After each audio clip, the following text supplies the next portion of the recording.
Hey guys, it's Kendra. And this is Jessica, and you're listening to Lucid Lab.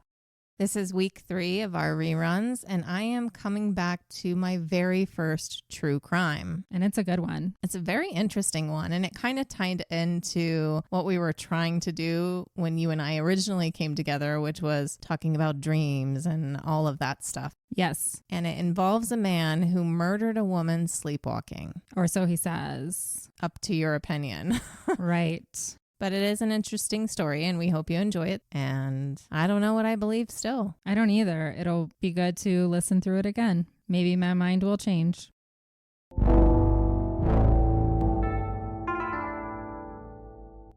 All right, so should we get into it? I think so. So I am covering the case of Scott and Yarmila Falater. Have you heard of them? I have not. Well, it's an interesting case. Until this day, the motive is not clear. Okay. There are a few motives that were brought up, but none that would ever lead to Like such none of a them really hold heinous water. crime. Yeah. Yeah, no. On the night of January 16th, 1997, Scott brutally murdered his wife, Yarmila, in the backyard while their children were asleep upstairs. And it captured national attention because of the defense. Sleepwalking. Sleepwalking? Sleepwalking. Wow. Scott is known as the sleepwalking killer. Okay. I can't believe I haven't heard of this case. Yeah, I mean, I didn't hear about it until I started. You said 1997? 1997. So I was 17. I was younger. That's probably why I wasn't looking for true crime at that time. Right. Well, this journalist, Jerry Kramer, who talked a lot about this case as I was doing my research, he said he believed it was an interesting, fascinating case and big news because it was a case where we were attempting to probe the secrets of the mind, which is the final frontier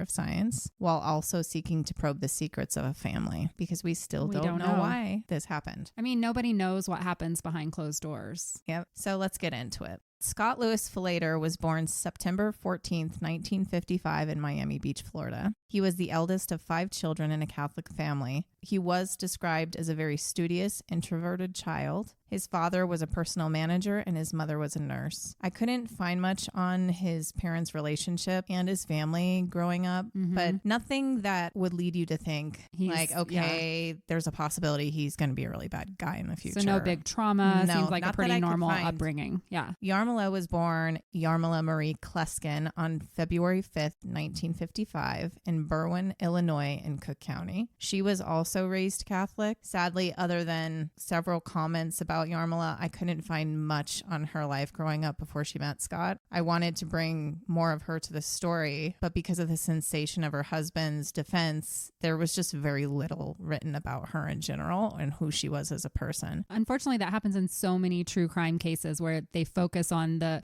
monster that committed the crime and we lose sight of the poor victim. There's literally almost nothing about her. And I went into the depths to just find I know you did. somebody talking about her other than just a few comments that were probably heard in trial and like in interviews. There's nothing. The only thing that I do know that was pretty personal to her was that people would call her Yarm. So she had a cool little nickname, which means she's probably a fun person, you know? She did look pretty fun. If you're going by Yarm. Yeah. So Scott and Yarmila met in high school at Riverside Brookfield High School in Riverside, Illinois. They met in sophomore English. He was attracted to her because of her intelligence and spunk. And Yarmila thought he was funny at first because she noticed that he had a habit of dozing off in the middle of the day in class.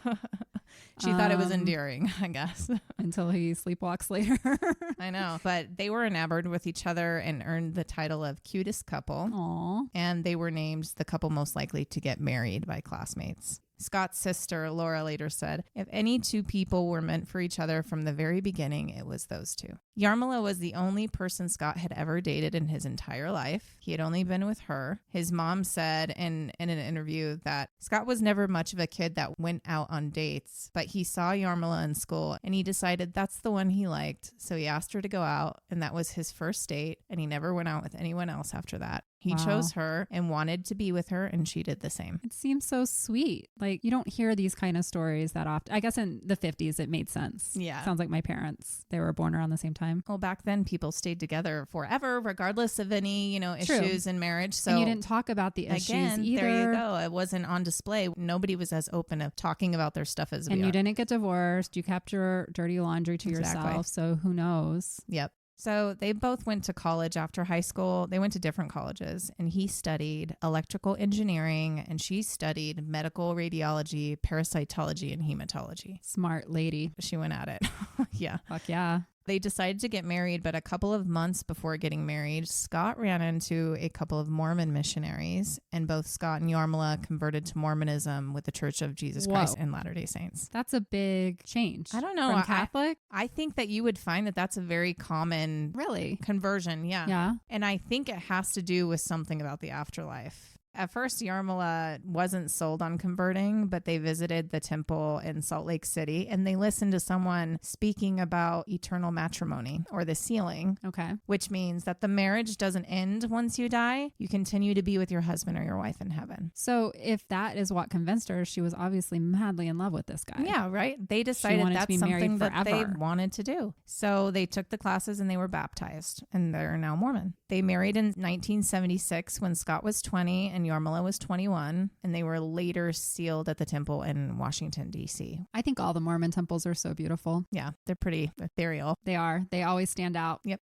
Doing my research, which I knew nothing about this case prior to starting, I mean, something obviously grabbed my attention to look into it, which I'm sure was just the name. Sleepwalking killer. Yes. And that's because of our initial interest in dreams. I remember you finding this and I was like, that sounds interesting. I don't want to know anymore. I want to wait for you to do this episode. Well, while I was researching, I just realized, wow, I actually have a lot of connections here. So I grew up Mormon and I'm an ex-Mormon now. You and I share the similar choice of separating from our religious upbringings. Anyway, another connection for me with this story is my mom, she was raised Catholic. She went to Catholic school. Yeah. And she converted to the church after meeting my dad. He grew up Mormon. So it is common to convert because you meet someone who's already in that religion. But I think what's very interesting about this story is both of them chose to convert to a religion together. And I think it just came down to they were very educated, you know, and maybe they saw a better option with, you know, the afterlife and no hell. Not burning in hell. All that stuff. And they wanted to be married forever, it sounds like, which is he chose her and he had never been with anybody else. Very romantic in a way. Yeah. Until you know what happens at the end, I guess. Yeah. Sadly, the end is not somewhere you want to end up with everything that they built. Another little fun fact. If you know anything about Mormonism, it was founded by Joseph Smith. I found out within the last 2 years that I am related to him. I think everyone's related to him in Mormonism, right? My family has like a book that goes back to show our family tree. That's really cool. I mean, all joking aside. Yeah. Why was I not told this? So weird. Does that get you some like special privileges? No. And if anything, he's my ancestor. I didn't decide to follow his ways. So, but going back, Scott and Yarmila got married after all, and they had 2 kids. Megan, she was born in 1981, and Michael, he was born in 1984, and they had both of them while they were living in Florida. At some point in the 1980s, they moved to Minnesota for a few years, and then they moved to Arizona in 1987. They moved to Northeast Phoenix in Maricopa County, which was considered to be a good area. It wasn't very high crime. They moved to Phoenix because of Scott's job as an engineer for Motorola. So he was doing very well in his career. Yeah, he was a big guy where he was. They became very involved in the LDS community there. Well, there's a big LDS community in Arizona too, right? Yeah. I think I've heard that. So they became very involved in the church and in a big way. So Scott became a seminary teacher for the local high school students in the morning. Do you know what seminary is? Have you heard of that? I've heard of seminary, I think mostly on the Catholic side. I didn't realize the Mormons had that too. Yeah. If anybody doesn't know what that is, it's really just like Bible study, but it's for like usually for us anyway, it was 14 to 18. And you read the scripture and you learned about different things, and it lasts for 4 years prior to turning 18 and graduating high school. So he taught in the early mornings before school, and he would head home after to take his kids to school and then head into work. Okay. Busy guy. Yarmila became a stay-at-home mom after Michael was born, and so she cared for the home and the kids, which makes me sad. Being an independent woman, I was like, look at what she was going to school for. Right. It was pretty crazy. And I hope she didn't feel like she had to be a stay-at-home mom. You know, back then, sometimes in the 80s, if he could provide, it was expected. That is true. You know, I grew up in a household where both of my parents had to work regardless. Me too. So I don't know what that was like. But if he had enough money to pay for everything, who knows? We don't get to ask her. And there's not enough about her online, sadly. Well, hopefully it was her choice. I hope so. Let's believe that. Yeah.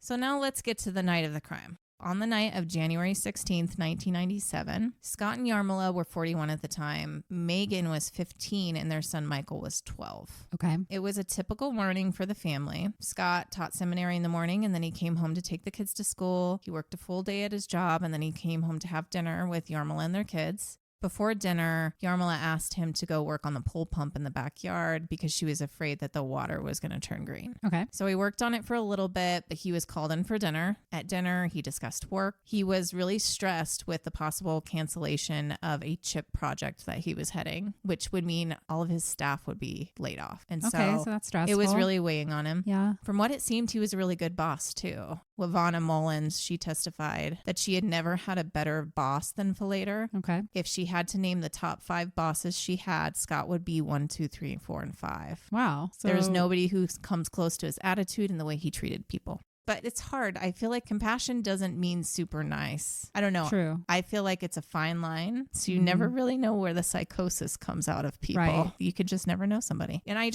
to me, I hold on to that throughout this entire story. You just can never really know anybody. Know someone. Exactly. So after dinner, he worked on his computer for a while. He was preparing for his lesson the next morning for seminary class. Overall, like you brought up, he was spread pretty thin with everything he was doing. At about 9 p.m., he decided he was going to go and try and work on the pool pump some more, which was the same time that the kids went to bed. He went out and tried, but the O-ring was so old it got stuck, so he tried to dig it out. He wasn't able to do it. He couldn't see well, like the sun was going late, down. yeah. He got frustrated and he decided to go to sleep. Okay. Yarmila was asleep on the couch with ER on the TV. He woke her up, he kissed her goodnight, and he told her he'd fix the pool pump the next day. Doesn't sound like a guy planning anything. He was exhausted and he crashed between 9:30 and 10. Okay. And this is where everything gets really muddy. Sometime after 10, like before 10:30, Scott's neighbors, Greg Coons and Stephanie Ridehead, heard some noises coming from the backyard. They were getting ready for bed and Stephanie heard moaning or crying or something. Okay. At first, to her, it sounded like sounds of lovemaking, which was odd, knowing their neighbors. So she asked Greg to go take a look. I was like, really? But, curiosity always gets the best of us. He looked over his cinder block wall and saw a woman. He at first didn't recognize her as Yarmila. Okay. Rolling around on the ground several feet from the pool. Initially, he thought that she was drunk or something. But then he saw Scott upstairs through a window. He walked by the master bedroom window into the bathroom, then walked out of the bathroom, seeming to wring his hands from washing them. Okay. And turned off the bathroom light. He changed his clothes. Scott turned off the light in the master bedroom and headed downstairs to the kitchen and from the kitchen to the living room.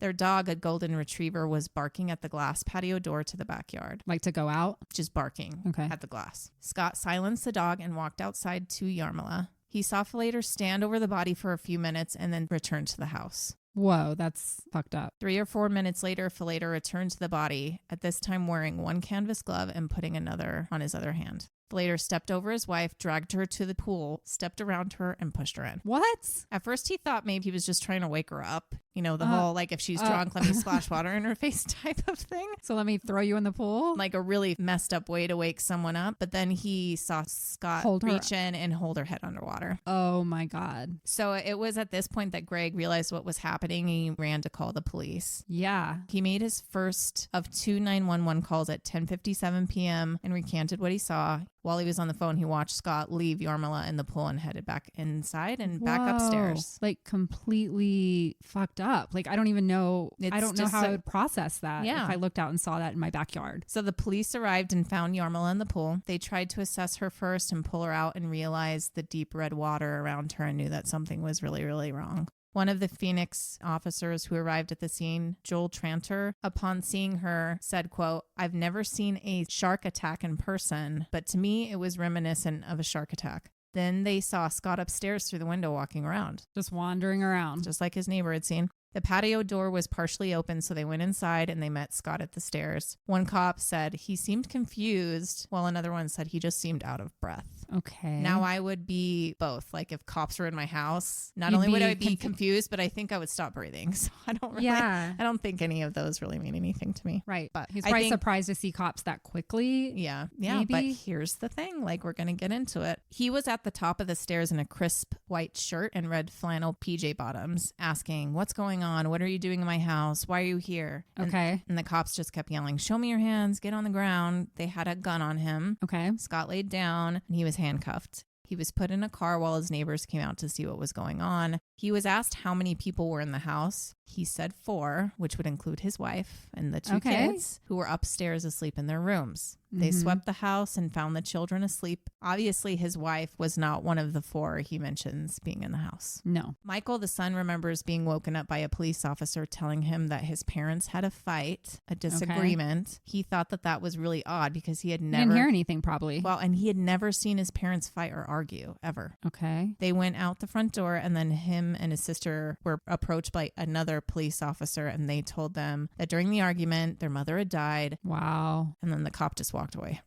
Okay. Did they not train these cops on how to have conversations poor kids, with literally kids? being woken up. Okay. Michael later says, quote, I went to bed as a 12-year-old kid with a happy life, and I woke up to a police officer telling me that my mother had died. How insensitive. And it's everything you think it would be and more. Oh my God. My heart aches for that poor kid. 12. I don't know what I would do.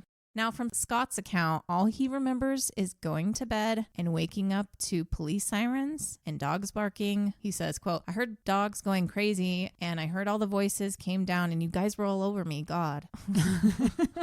Like all over me, dude. Like all over me. I was just sleeping. He said he was just hopelessly confused and that he wasn't 100% coherent in the police car, and said that it wasn't until he got to the police station that he was convinced that Yarmila was actually dead. So what did he think? Like, I don't... Well, this brings us to the interrogation, okay, which is interesting. Okay. It was the oddest and shortest interrogation. John Norman was the case agent and interrogator. They thought that he would confess, but they were surprised by his reaction. Scott didn't seem too upset by Yarmila's death and did not weep, but he stayed almost in a fetal position the entire time. Okay. He was curled up in the corner and he was just stunned, disbelieving that he was in this situation. Was he like in shock that his wife was dead, or? That's what it would appear to be, that he was just like in shock. However, he seemed to accept what he was being told after a quick back and forth with John. Okay. Scott said, quote, obviously you think I did it. I don't know what makes you think that. John said, well, because your neighbor saw you drown your wife, dude. That's why. And Scott said he didn't remember doing it. He claims to have no recollection. He didn't deny it. He just insisted he has no memory of doing it. Okay. The focus, though, was not on if he did it, because we saw it happen. We know he did it. Yeah, but why? So they were trying to look for a motive. Mm-hmm. They focused a lot on a Band-Aid that was on Scott's hand. He couldn't remember what happened or what it was from, saying that he didn't remember ever putting it on. Okay. Then upon examining him a bit more, they found some blood. Under the Band-Aid? No. I mean, there might be.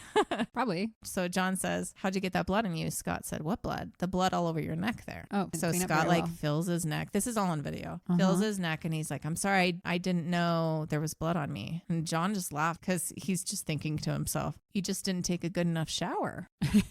You know, that's what he's thinking, is like, you didn't rub your neck that well, because remember, he's in all these clean clothes. So overall, John Norman said that it seemed that Scott knew he was caught in a trap and trying to figure a way out. Scott never looked at him the entire time and he was very evasive. When asked why he did it, Scott said, quote, I just don't know. I loved her. We've been married all my adult life. She certainly does not deserve to die. She's a good wife, a great mother. What will I do? And John said that the story was hogwash and, quote, the only thing I believed about his story was that his name was Scott Falater. Wow. And this is probably a seasoned cop who has done these kind of investigations. Like so that is until interesting. this day, he holds true to that too. So he thinks he's watched his own interview over and over again, and he's like, no. He's like, this guy's a cold-blooded killer. In the end, she was stabbed 44 times before being drowned in the pool. What? I don't even I can't comprehend that. 44 times. Yeah. Even if you were sleepwalking, which I'm guessing is what his defense is going to be, that's even in regular cases. Not that I'm saying murder's regular, but 44 times is when it's a crime of passion. Right? And this is a husband to a wife. There was no question that he did it. The neighbors saw it. 44 stab wounds weren't enough. That's why we're going to get into the entire thing, because all of this is argued why everything happened. Damn. Okay. I'll let you keep going. So right now he's arrested. Poor kids. Yarmila, oh my God, the poor destroyed. Kids. While preparing for trial, both the prosecution and defense, got to work. For the defense, Scott Falater's attorneys were Michael Kimmerer and Glory Vopel. Kimmerer said, we didn't dispute the fact that he was the one who stabbed her 44 times. Okay. It was perplexing. Why did this happen? I didn't see what our defense was going to be. We knew he did it, but the question was what caused it. Yeah. At first, they were going to plead not guilty by reason of insanity, but Scott's family, specifically his mother and sister, had a different option to present. His family believes that it was because of sleepwalking. They realized how crazy it seems, but they held true to it. It was the only explanation in their eyes. They were outraged at the thought that he was insane. His sister Laura said, quote, "My brother is not an insane person. There's no way you can prove that he's insane." Okay. So I think that she's saying that because he's not insane. He's an extremely intelligent boss, all this stuff. But like, you're not going to prove it that way. So as his mother and his sister were trying to figure out how Scott could kill Yarmila, they were perplexed as well. Yeah, they love Yarmila. They've been together all these years. Right. And, they remembered that Scott used to sleepwalk as a child. Okay. But did he do violent things while sleepwalking? Once. He had a violent event once. And so that's what made his sister come back to that. So his sister got on the internet and got as much as she could before meeting with Scott's attorney, and she presented sleepwalking as a defense. They didn't originally talk to Scott about it at all. They mostly wanted to make sure that it was a possibility. Okay. And that's why I think he got a lot of, people thought a certain thing about him in the very beginning, but it wasn't Scott's idea to use sleepwalking as the defense. And they think he was making it up from the get-go. Making up the sleepwalking part of it, or like even in the very beginning in the interrogation. Until he went to trial, until they decided that this was going to be his defense, he just is claiming he has no memory. He has no recollection. He does not remember doing it. On the stand later, quote, "I assume I must have gone crazy or that something in my head had broken that night." So that sounds insanity. I know, but it's a one moment, right? So wouldn't that be like more of a psychotic break or something like that? Some kind of episode. Yeah. So ultimately, his defense lawyers felt that it was a stronger defense than insanity, and they went with it. Okay. Even though they knew it was crazy too. They knew they were Either about one to is crazy, honestly. They were about to go and do something, that hasn't been done that often. Mm-hmm. When Scott was told they were going to build a defense around sleepwalking, he admitted that he didn't believe it either. He said it was far-fetched. "I didn't question him," he said, or pushed him too hard at the time, but inside I felt that it was just a bunch of BS, that it was very simple and pure BS and had no basis in reality. It sounded to me like a Twinkie defense. I don't know what a Twinkie defense is, but I'm just assuming a silly... trivial. Yeah. But after consulting with sleep experts and agreeing to undergo a sleep study of his own at an Arizona hospital, Scott was on board. The argument was going to include that he was really stressed from overwork and lack of sleep, which he was, and it caused him to sleepwalk and kill his wife. Feels like a stretch, me listening to it. Really, but that's the point, is at the end of this, you kind of get to make your own decision. Well, like I've heard of people sleepwalking and like cooking food, or I've heard that too. They wake up the next morning and it looks like a raccoon was in their kitchen because they were like going, and they don't remember it. And I mean, people go out into their backyard, but I don't know, this feels like a stretch. That's the prosecutor's job, right? To try and debunk this sleepwalking possibility. So the prosecutor was Juan Martinez. He was described as a bulldog prosecutor. Watch out. He had never lost a murder case. Wow. That's not who you want coming after not. you. He didn't need to prove motive because the evidence was clear. He killed her, but by establishing motive, it goes a long way in meeting the standard of criminal intent. And they were seeking the death penalty. Okay. So they tried to look for any typical clues, the usual motives: money, jealousy, affairs. Right. But those never emerged, no matter how Nothing hard they could find. Juan tried to provide one. And he did try, using every little thing he could to prove motive for Scott killing his wife. But he couldn't. So now we're to the trial. Okay. The 6-week trial started May of 1999. So this was about 2.5 years after the crime. 52 witnesses took the stand. 52? 52 witnesses. As of 1999, when this happened, sleepwalking had been used as a defense in about 24 murder trials worldwide, but there were, at the time of Yarmila's murder, 100 known cases of sleepwalking killings. How many of them were proven I don't know. Sleepwalking? So it kind of seems like it is kind of 50-50 situation. So it's been used. It's odd. Yes. Yeah, it's been used. For instance, like Kenneth Parks in Toronto, Canada, was acquitted for killing his mother-in-law and attacking his father-in-law while sleeping. He drove 15 miles to commit the act and was acquitted. 15 miles driving? He drove. That one seems even more far-fetched, but That's he got crazy, off. But he got off. So this particular one is going to come up in a little bit. Okay. So Dr. Philip Keene, he was the chief medical examiner. He found 44 stab wounds on Yarmila and water in her lungs. Most of the wounds were defensive, but some were fatal, including 2 deep stab wounds to her chest from behind. The cause of death was listed as multiple stab wounds with drowning, though Keene said he wasn't sure if Yarmila was alive when her husband held her head underwater. For a lot of her stab wounds, he believes Scott had his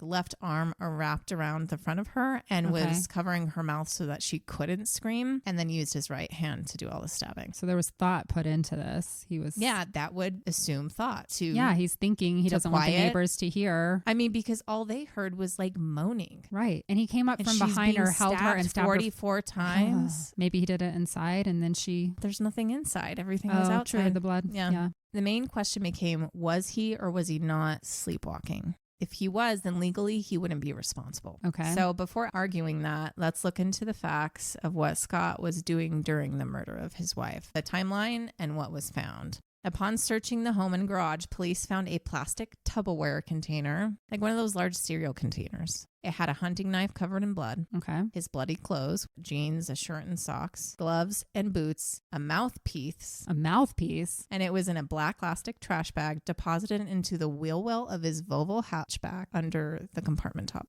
I'm sorry, but that seems like a very deliberate hide. I just can't imagine you doing that while sleepwalking. This just seems so complex for a sleepwalking. He gathered event. all of the evidence, and put it in a cereal container, put it in another bag, and stuck it under a wheel well. Like he was going to get rid of it the next day. Yeah. To me, the mouthpiece was an interesting thing. Maybe that's just because he was trying to protect himself. And that's what was thought from Juan Martinez, the prosecutor. He suggested that Falater may have inserted that in his mouth before he attacked her, so that maybe if she was throwing her arms around, that he wouldn't get his teeth damaged. Okay. Or maybe she wouldn't even damage herself with his teeth. Because sometimes they've linked stuff back to teeth marks. Teeth. Well, just teeth in general. If they have any damage, you broke a tooth during the attack. Obviously, that's very clear. This seems I don't know. It just seems so thought out. Yeah. DNA samples from the mouthpiece did not exclude the possibility that Scott had put it in his mouth. But in response, Scott said, "I have no idea what that's about. It's very possible the thing was just lying around in the garage and I popped it in my mouth." That's what his response was. Because that's what I like to do. Yeah, let me just pop a dirty things. Ew. That's just laying around the garage. He literally couldn't think of anything better to say. I'm like, okay, now I think he's a liar. Why not just say, I don't remember doing that? Keep in line with everything else you've said. Why would he even have the mouthpiece to begin with? Did he play sports? I don't know. That's something you have for hockey or rugby or football. It is a weird thing to have. It's a weird thing to have around.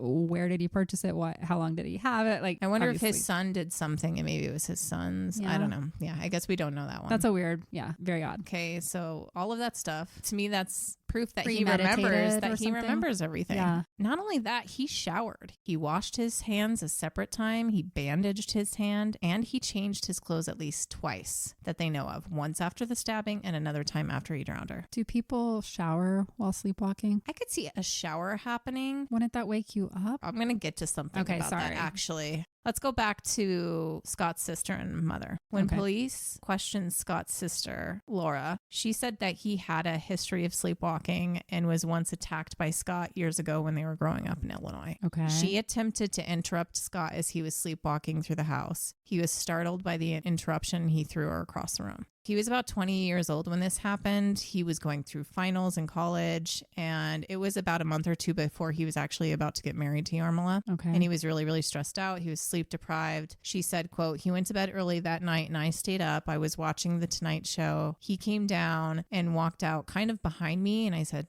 Scott, what are you doing?" Yeah. And he didn't answer me, and he started walking towards the back door. She thought he was sleepwalking. So she ran to get in front of him so that he wouldn't go outside. And she brushed his shoulder a little bit while she was trying to get around him. And he turned around and he grabbed her by the shoulders and literally tossed her across the room. Whoa. And she said he looked just so angry. He looked almost demonic. I'd never seen him look like that ever. Fuck. And that's the only time they remember him being violent. But his mother, Lois, told 2020 in a 1999 interview, other times he came down the stairs fully dressed and walked into the living room and he was ready for school, but it was midnight.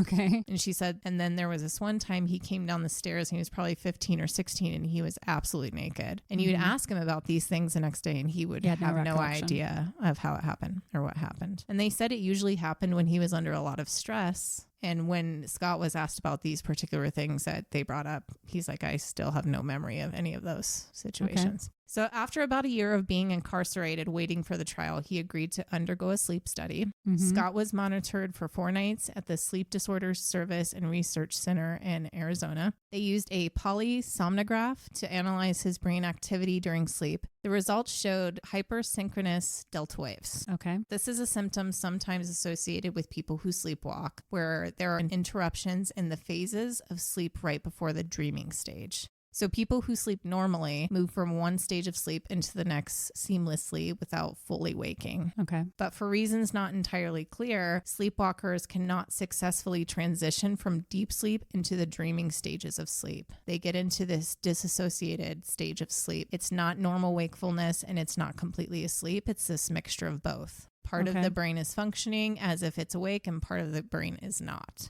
So the defense brought in 2 sleep experts, Dr. Roger Broughton and Dr. Rosalind Cartwright. They were leaders in the field of sleepwalking violence. Both testified that they believed Scott Falater did not kill his wife, like knowing that he did it. They believed he killed his wife in his sleep and that he was in a sleepwalking state and that she probably disturbed him and that he saw her as a threat, prompting him to unknowingly attack her. Broughton was from Toronto, Canada, and he was famous for work in the field of sleep disorders, and he actually did work on that Kenneth Parks case that I mentioned. Yeah. In response to these 2 being involved, the prosecutor, Juan Martinez, said in an interview, quote, I wasn't a little concerned. I was a lot concerned. They hired 2 of the prominent experts in the field. Right. And so I knew that there was some viability to that defense. I knew that was something I had to combat. But in another statement during his closing statements in this trial, which is pretty funny, he started mocking their credentials and he said their resumes are nothing but steps to their shrines of self-indulgence.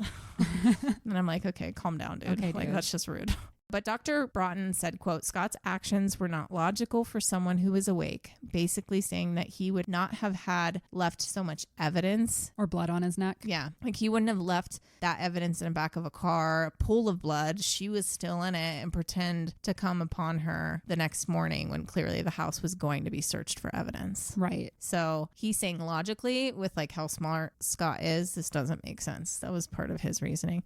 Dr. Cartwright really argued the sleepwalking defense and is more well known for her involvement in the case. So if you watch like interviews and videos, like she's there a lot. Okay. Even years later after this trial, she still was conversing with Scott for information that she put in a book later that she published. The book was 24-Hour Mind, The Role of Sleep and Dreaming in Our Emotional Lives. And she refers to Yarmila's death as the pole pump murder. So she has her own name for it. The pole pump murder? Yeah. The pole pump had nothing to do with it. Well, you'll see. He was mad because he had to change the pole pump. Was that the motive?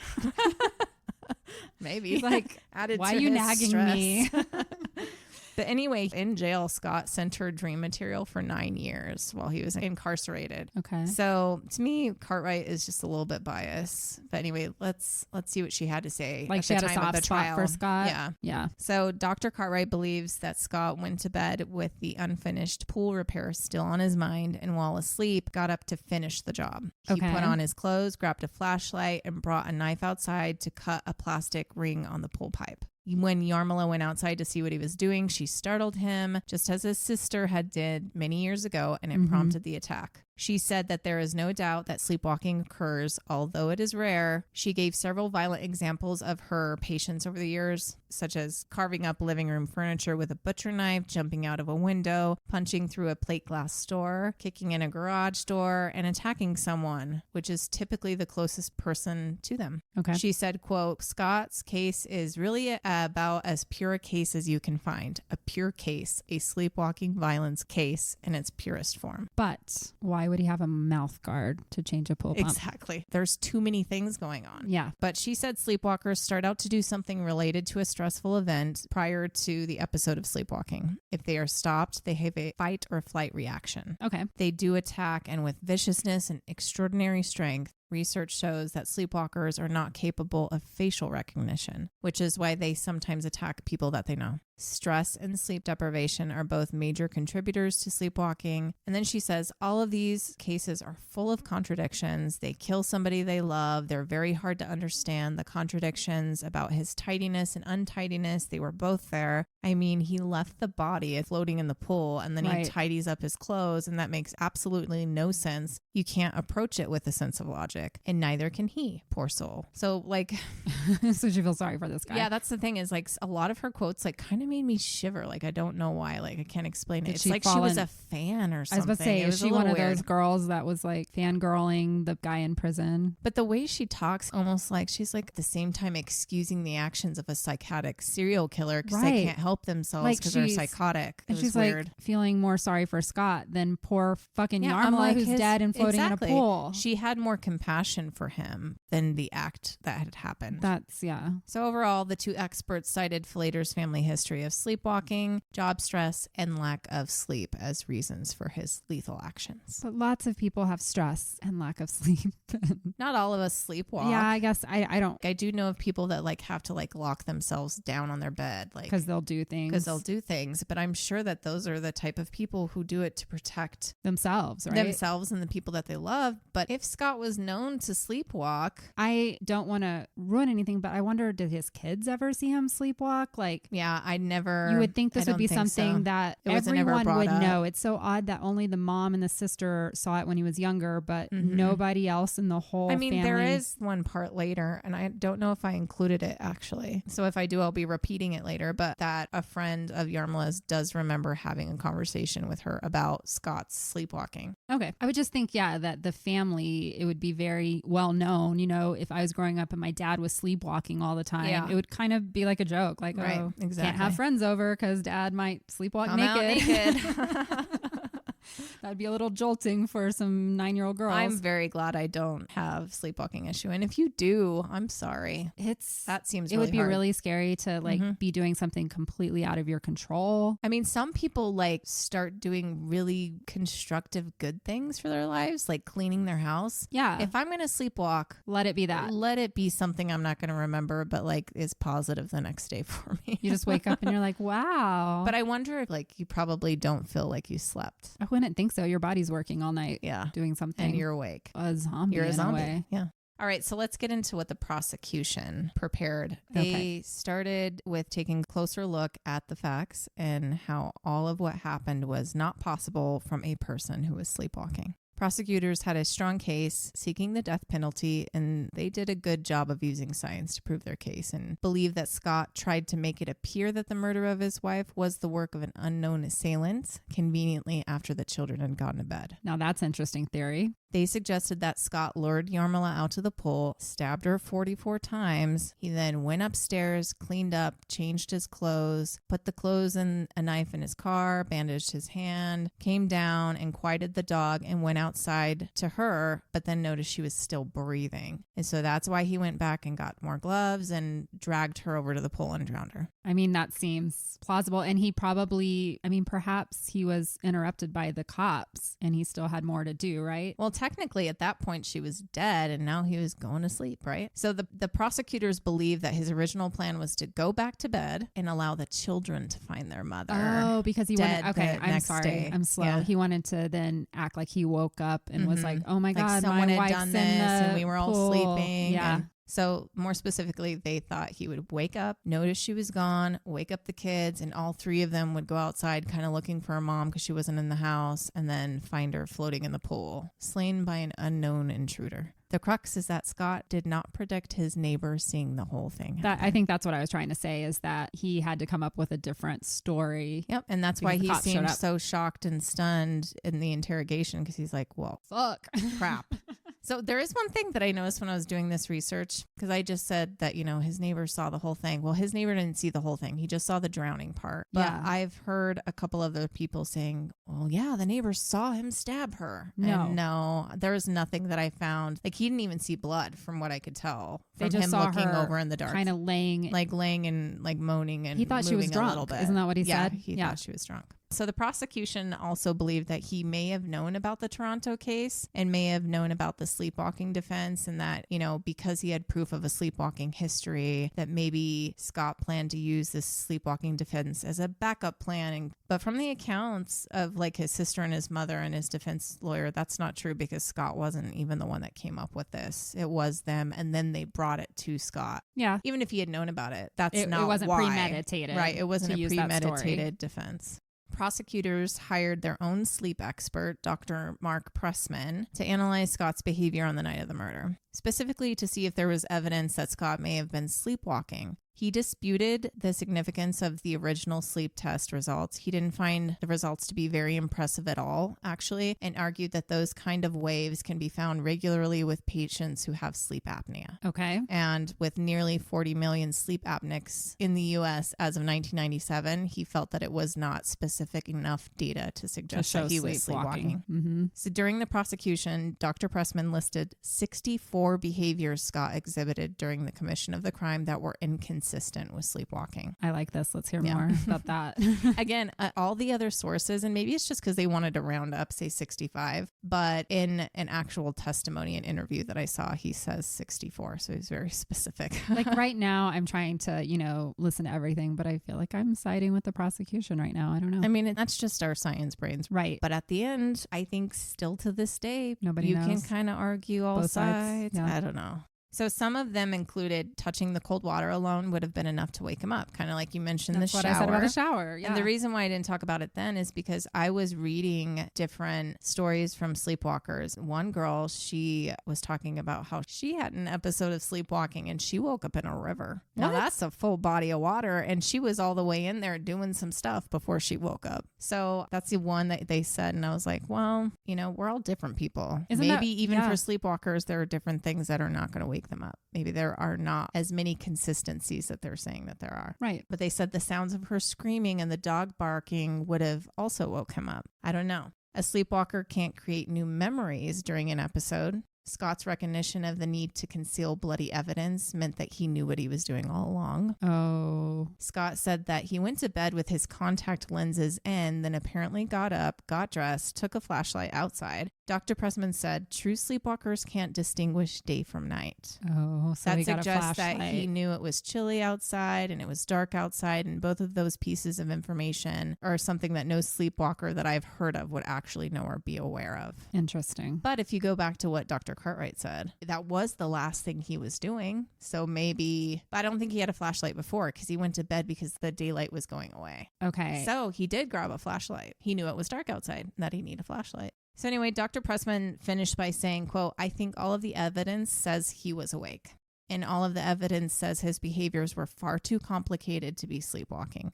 Sleepwalkers have no need to hide anything because what they are doing, they don't know is anything out of the ordinary either. Right. They're just zombies, essentially walking the earth." I think the hiding things in the wheel well, to me, seems real off for a sleepwalking incident. And that's not just like he threw it in his car. He's like, let me open this. I'm going to stick it under this. It's going to go under there. And then it's going to be concealed in 2 other containers too. I'm sorry. Yeah. That's hard to believe. So Juan Martinez, the prosecutor, added, after Scott changed out of his bloody clothes upstairs, he put his clothes and the knife in a plastic container with the other items in the back of his car and then cleaned up and bandaged a cut on his hand, suggesting that he was consciously aware of the fact that he was injured and knew that he had to do something in response to the injury, and he successfully completed it. All of this before he came back downstairs to calm down his dog, who was barking at the patio door. Scott claimed to have not heard any screaming from his wife, and yet apparently he was aware of the agitation of a pet because his neighbor saw him calming down his dog before walking outside. That's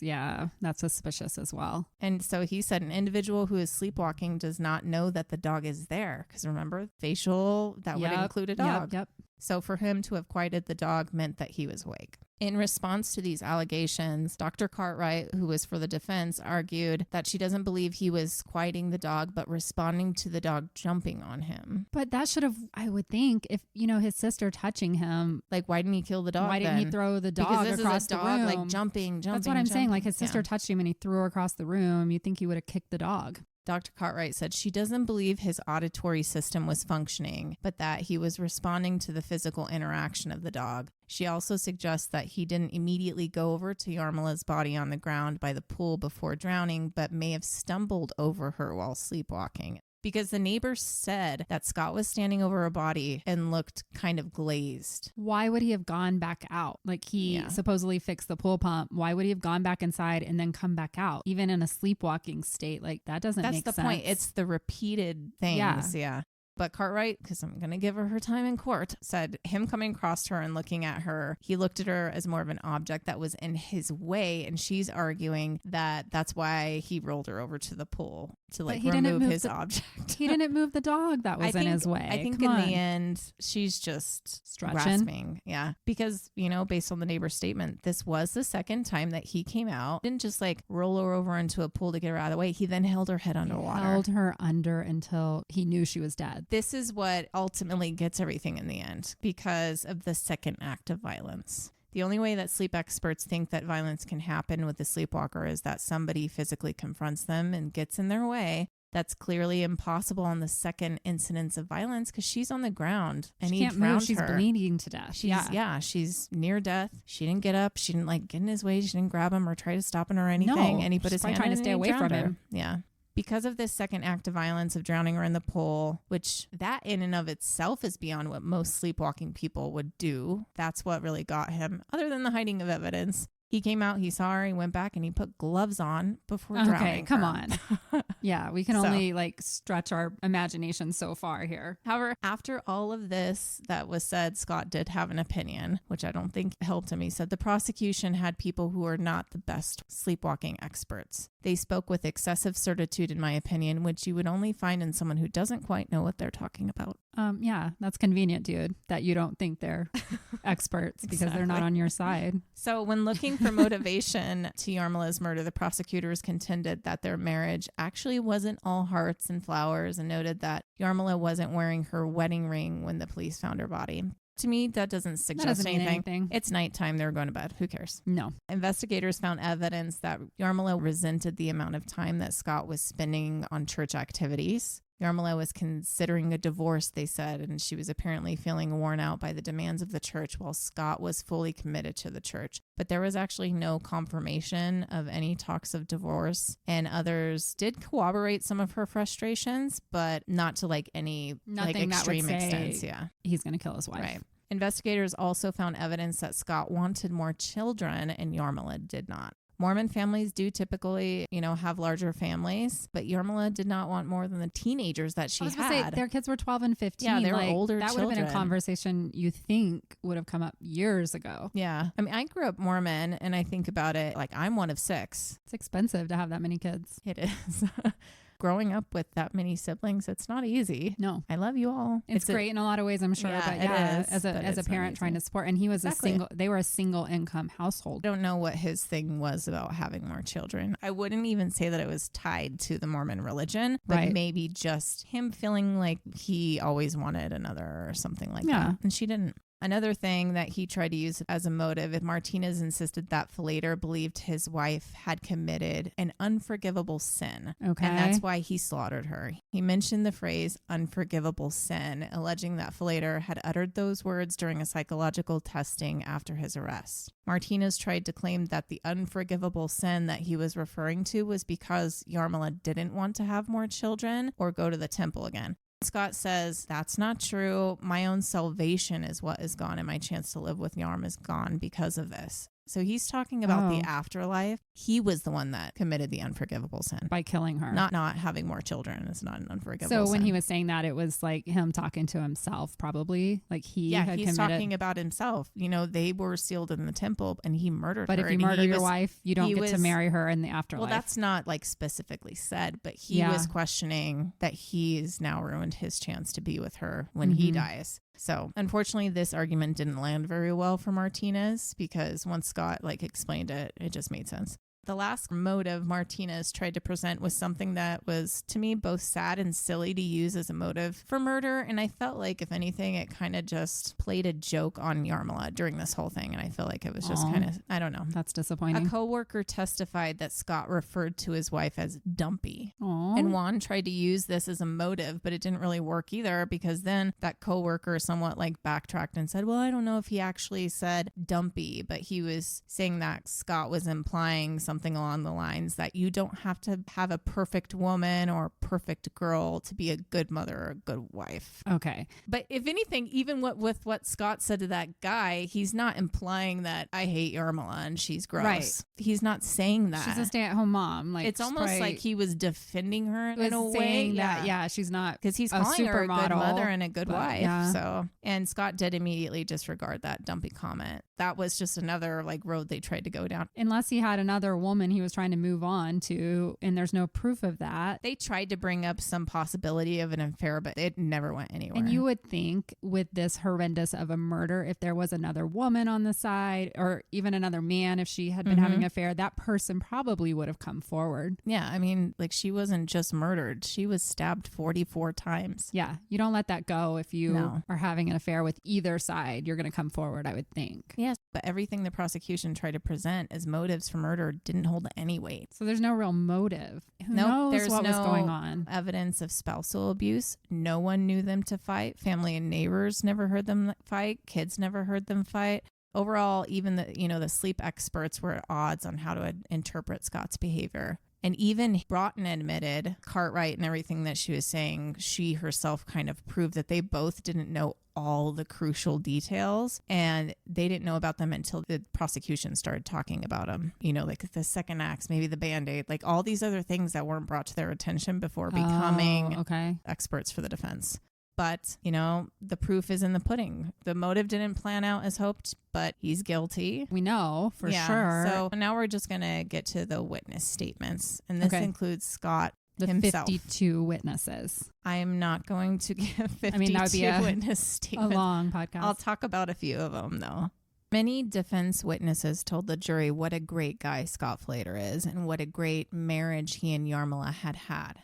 They said that Falater was a mild-mannered, kind, conscientious, unflappable man, claiming that he had no motive for murdering his wife. Most convincing was Liz Biggs, who was actually one of Yarmila's best friends. Biggs seemed highly credible, especially because she was Yarmila's friend and she wasn't Scott's. So she didn't know him. No, she wasn't very social with him. Biggs testified that they talked about everything and that Yarmila never spoke of problems between her and Scott, though, quote, she could be a very vocal woman when she wanted to be, but Yarmila focused on her family. Like, that's where her focus was. They were geared towards church, and she felt that the two of them actually were a good match. Liz said the Falater's family seemed like the all-American dream, and she remembered Yarmila telling her a few years before the murder that Scott was a sleepwalker. Okay. It wasn't anything important or significant at the time, Biggs said, adding that Yarmila had described how Falater had rummaged for clothes in a closet in the middle of the night, like asleep, but nothing was ever violent. This crazy. Another friend once prodded for issues in their marriage because everybody wants the dirt. Her friend Marcy said, quote, Yarmila never expressed any dissatisfaction in her marriage. I would say, come on, Yarmila, there's got to be something. And she would just say, nope, no, he's just a really great guy. But we all lie a little to protect ourselves, to say, especially to our close friends or like other church people. We're not going to talk about that with everybody. What kind of friends were these? Because if they were church friends, you're going to hide that, especially from church friends. Exactly, because we are all putting on fronts. I was married for 12 years, and I told lots of people that my marriage was great when it wasn't. So I don't put a lot. We can't really use much of it at all. That's the thing is you get to the end of this and you're like, you don't got nothing. Two cellmates at the time were also brought out as witnesses simply to confirm that they had witnessed him sleepwalking.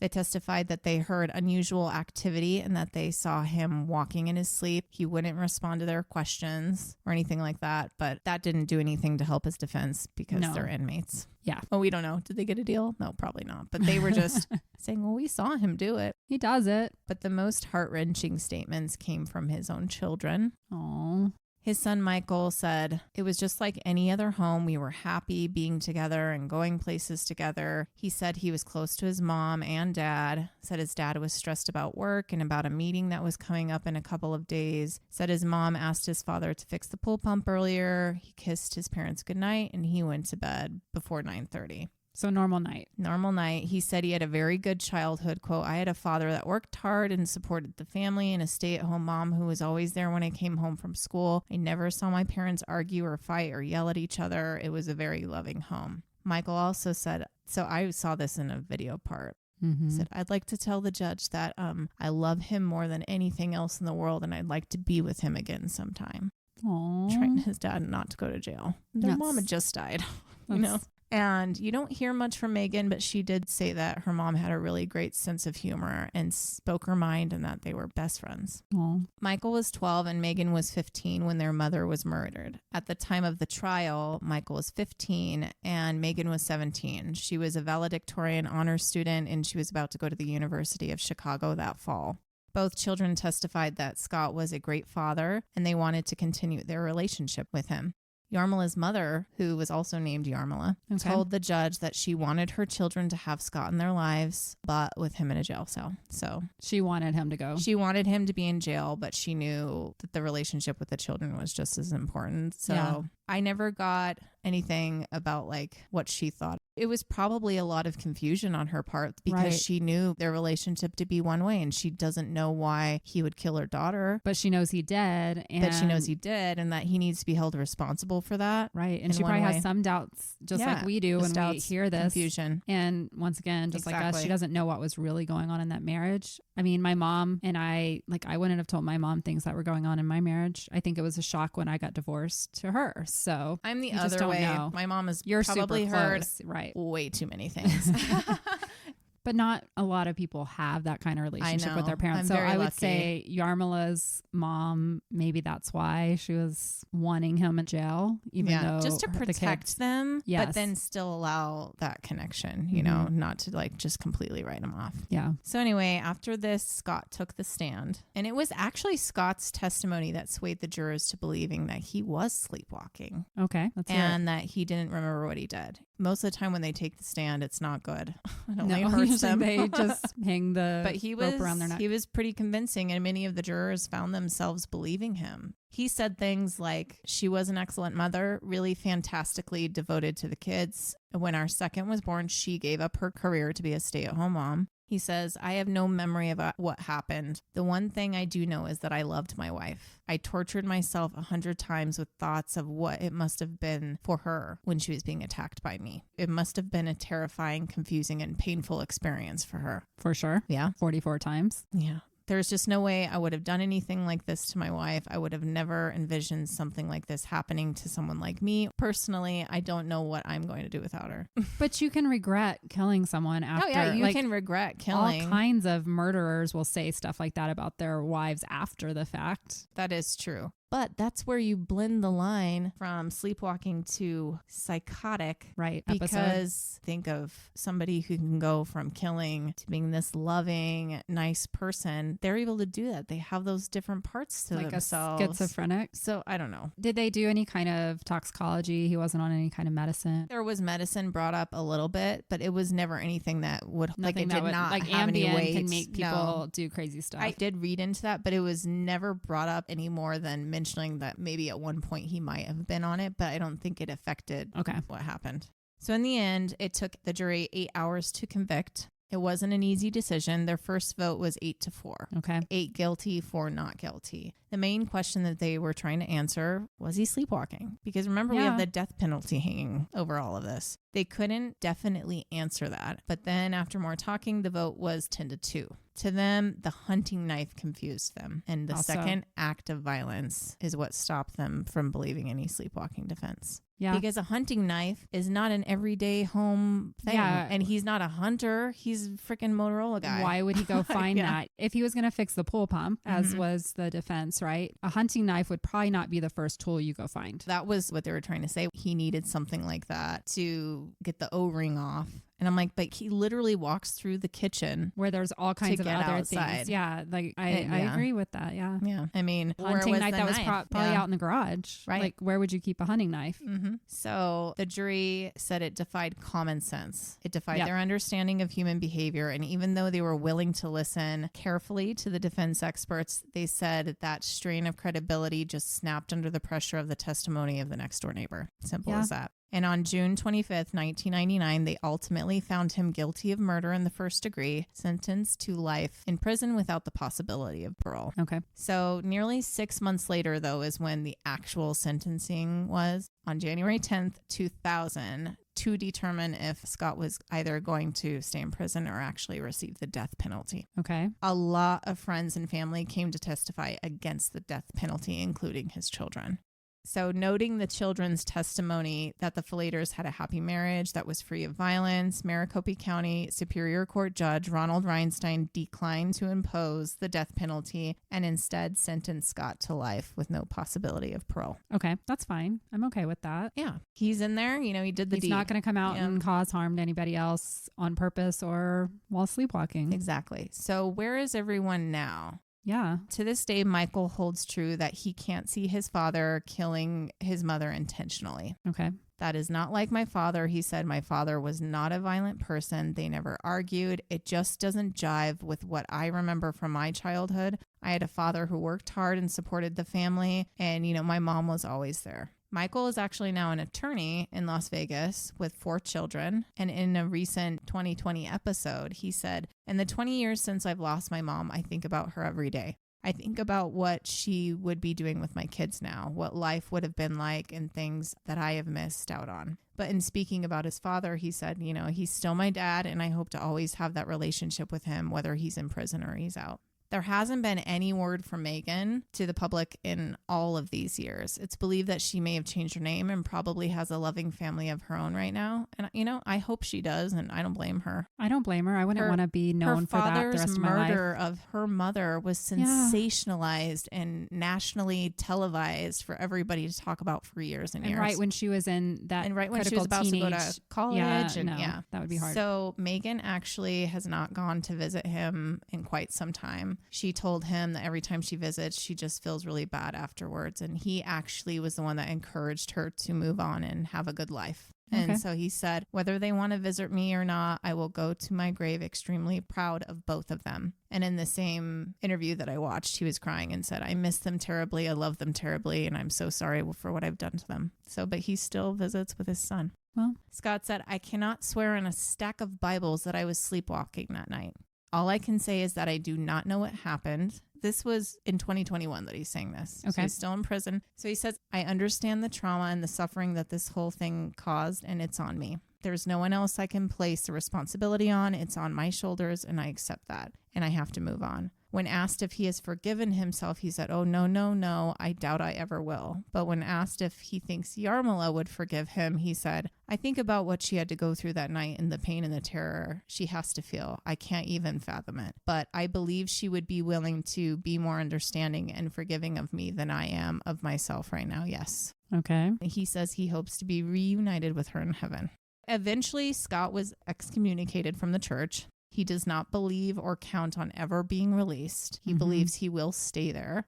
So I was doing research and I tried to find more about Yarmila. Okay. And in the search results, Yarmila popped up on Ancestry.com, which was created by the Mormon Church. Mm-hmm. You know, there wasn't much. It was just simple data.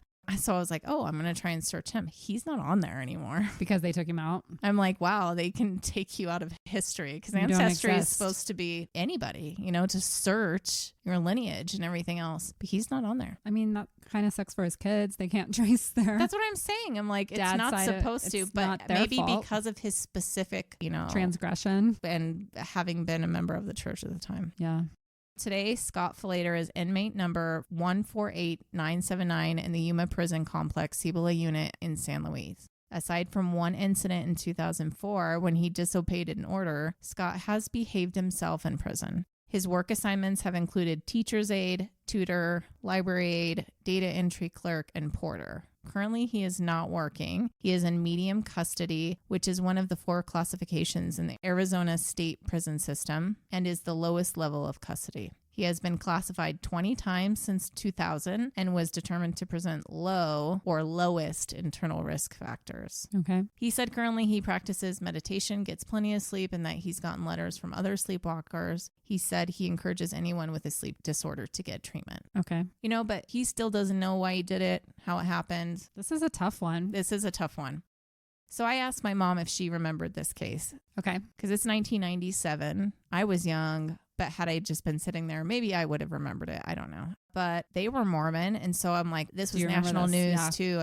So I thought she might remember. And she said, oh, yes, I remember that. And she's like, I don't care what they tried to do. He did it. He needs to be punished. Yeah. Sleeping or not, he brutally murdered his wife and there needs to be justice for her. I agree. And he could be a threat to society. If he doesn't remember brutally stabbing the woman that he loved more than anything in the world and drowning her after, like, what else is he capable of? Exactly. So I guess here are my final thoughts on the thing. So I concluded this all for myself. Okay. He has a sleepwalking history. It was verified. He was able to have a sleepwalking study done. Sleepwalking.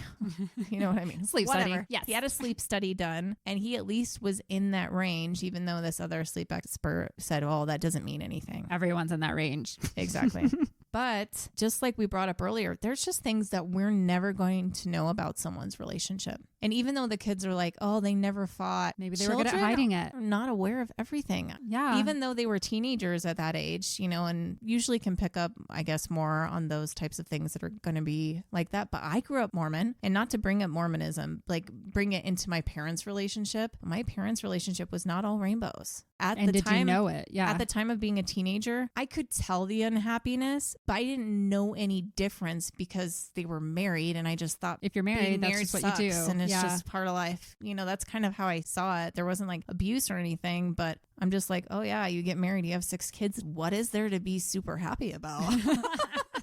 Why would she smile? And they're working, we're middle class, like nothing is. And I just love how every time they talked about the kids or even like the friends of Yarmila, they just said, it always focused on how he just worked and provided for the family. It didn't, to me, it didn't sound like they were very like 90s and 80s. That's what I'm saying. Like, were they just staying together because that's what you do? Because you got married. I mean, they'd been together since they were 14 or 15. Yeah. Who knows what was going on? Who knows? And maybe there was a motive. And he's not going to admit what that motive was. And they can't find it because back then there weren't as many like internet trails or anything. 1997, the internet was new. If anything was going on, there weren't smartphones. Like there's not as much technology for them to trace things down and find out, what was going on. He was only 41. Think about that. And she was similar age because they were both born in 1955. The same age. They were both born in 1955. It was in January, so she hadn't turned 42 yet. Right. So 41. I mean, they were young. They were still very young and they had kids. And the reason I'm saying this is because he's 41. He was very, very busy up to that point. Midlife crisis. Maybe this was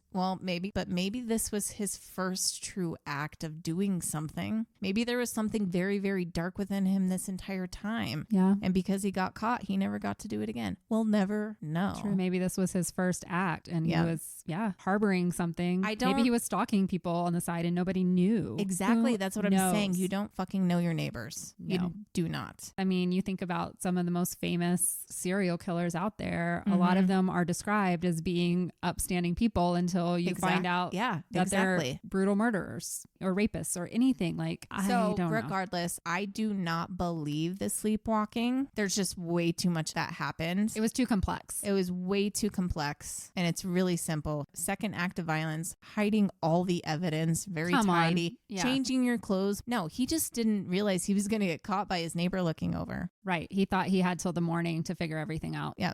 But here he is, though. I mean, this is 24 years later. He knows he's not getting out of jail. He could confess. So many people don't confess, though. Yeah. I don't know. Even if he doesn't remember anything, to me, it's either, no, he's a dark and twisted guy. He wanted out of a situation with her. He just got caught. 2, he's psychotic. Right. Or he had a psychotic break. Maybe he doesn't remember. It's very, very possible that he did a heinous crime. He was fed up at the end of the day. He killed her in a brutal, brutal way and he blacked out. Yeah. And he's telling the truth and that's why it's believable because he actually doesn't remember the act of murdering her. I don't know. Overall, he's a very intelligent person. But I have one more question to bring up because I didn't see anything in it when I was researching the entire time. Okay, what's that question? The kids, are they just really deep sleepers? They were asleep the whole time. He surprised her. I know, but the dog was barking inside the house too. You're right. He was going up and down the stairs. And so my question is, were they drugged? Ooh, that's a really good question. So that's another layer to the story, you know, like how were they both asleep that deeply while all of this was going on? No way.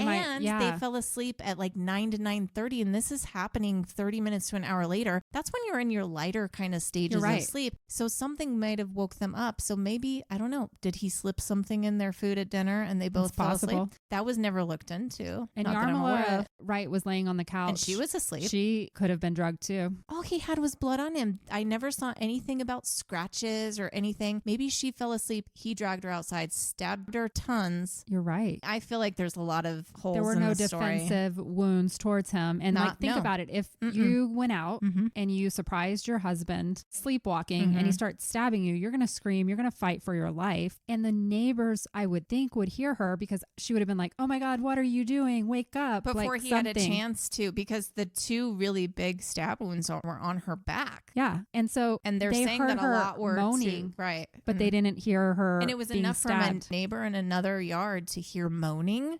But he thought she was dead and he went upstairs to get clean. And then I wonder if he heard her and went then out. He finally maybe came out of the shower, got changed clothes, like, oh crap, the dog's barking. Yeah. And then why didn't the prosecution think of this? Like, I just never saw it in anything that I read, anything that I was listening to. But I'm like, okay, how did the kids not wake up? With the dog barking. And he had no defensive wounds. He had that little cut. But what was that from? He cut himself with the hunting knife. Maybe. Probably when he was stabbing. I don't know. I feel like most plausible is he did it on purpose or, like you said, the blackout, psychotic, and he's just remorseful and he's stuck in jail and he still loves his kids. And now he's making the best out of his situation. And he may still love his wife. Whatever the motive was, he was really angry in the moment. But after you kill someone, all of a sudden you're like, oh, it wasn't that bad. I don't want her to be dead. Many stab it was so brutal. 44 to keep going. I mean, he could have really just been so angry with her. He felt like he was doing everything and he was working and he's doing the church stuff. And at the end of the day, he comes home from all of that and she's like, go work on the pool pump. That was the straw that broke